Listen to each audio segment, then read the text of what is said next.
berasal dari bahasa Latin yang disebut dengan corruptio, kemudian diterjemahkan dalam berbagai bahasa di dunia ini, bahasa Inggris, bahasa Belanda, bahasa Perancis, bahasa Inggrisnya corruption, kemudian diterjemahkan ke dalam bahasa Indonesia menjadi korupsi. Korupsi itu artinya perbuatan buruk, perbuatan jelek, perbuatan yang tidak layak dilakukan tetapi dilakukan. Nah, apakah bagaimana perbuatan buruk? Antara lain, kita lagi sama-sama di sini, anak-anak lari ke sana kemari. Perbuatan bagus nggak anak-anak yang dilakukan? Pasti kan nggak bagus ini anak-anak. Itu perbuatan buruk, perbuatan jelek. Kita bertiga, mohon maaf, mohon izin, kita bertiga dulu di sini, tapi karena sakit perut, buang anginnya tidak kedengaran, tapi harumnya nggak ketulungan.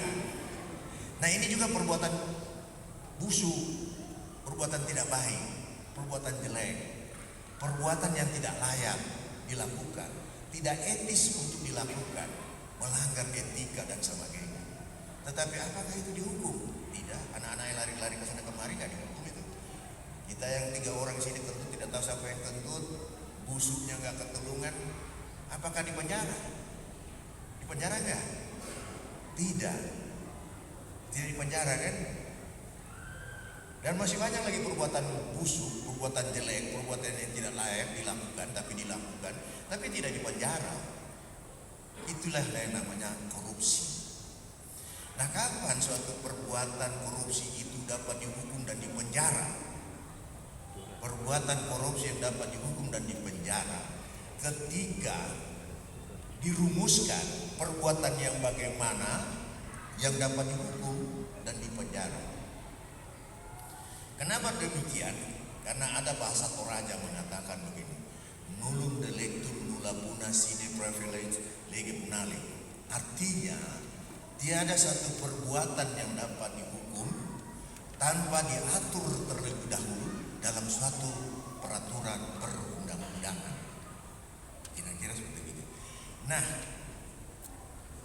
kapan orang dapat dihukum sebagai pelaku tindak pidana korupsi? Dirumuskan dulu dalam satu undang-undang perbuatan yang bagaimana yang kemudian dapat dihukum, yaitu yang pertama, perbuatan siapa saja yang melakukan perbuatan yang bersifat melawan hukum, merugikan keuangan negara, menguntungkan diri sendiri atau orang lain atau korporasi, itulah yang dihukum. Jadi perbuatan itu yang dihukum, yang sudah diatur dan dirumuskan dalam undang-undang tentang pemberantasan tindak pidana korupsi. Jadi tidak orang melakukan korupsi itu harus dihukum.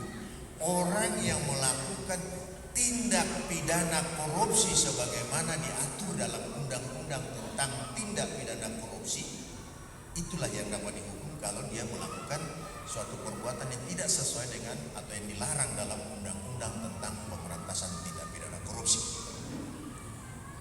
Nah, seperti itulah. Jadi kembali lagi, kalau saya tanya, apakah bapak-bapak, ibu-ibu pernah melakukan korupsi? Iya, pernah. Siapa bilang tidak? Tetapi saya tidak ingin melakukan tindak pidana korupsi. Tolong dibedakan pengertian korupsi dan tindak pidana korupsi. Ini yang biasanya banyak orang tidak mengerti karena nalarnya kurang, pemahamannya masih kurang. Jadi seperti begitu. Itulah yang disebut dengan korupsi. Nah, sekilas saya mau coba menguraikan sedikit bagaimana korupsi di Republik Indonesia sejarahnya. Ketika Presiden Soekarno memproklamirkan kemerdekaan Republik Indonesia pada tanggal 17 Agustus 1945,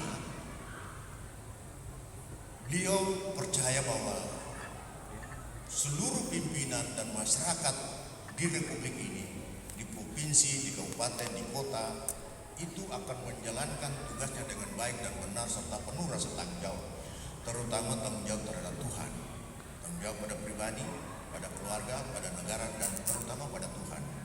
Itu yang dipikirkan oleh Pak Bung Karno, Presiden kita pertama. Ternyata apa yang beliau pikirkan itu tidak seperti yang diharapkan. Dengan harapan bahwa berdasarkan Undang-Undang Dasar 1945 negara kita ini akan maju dan sejahtera, karena negara kita ini negara yang sungguh sangat kaya, sungguh sangat makmur. Kata Kus Plus, tentunya bapak-bapak ibu zaman kita ini lagu Kus Plus, tongkat kayu dan batu itu jadi tanaman.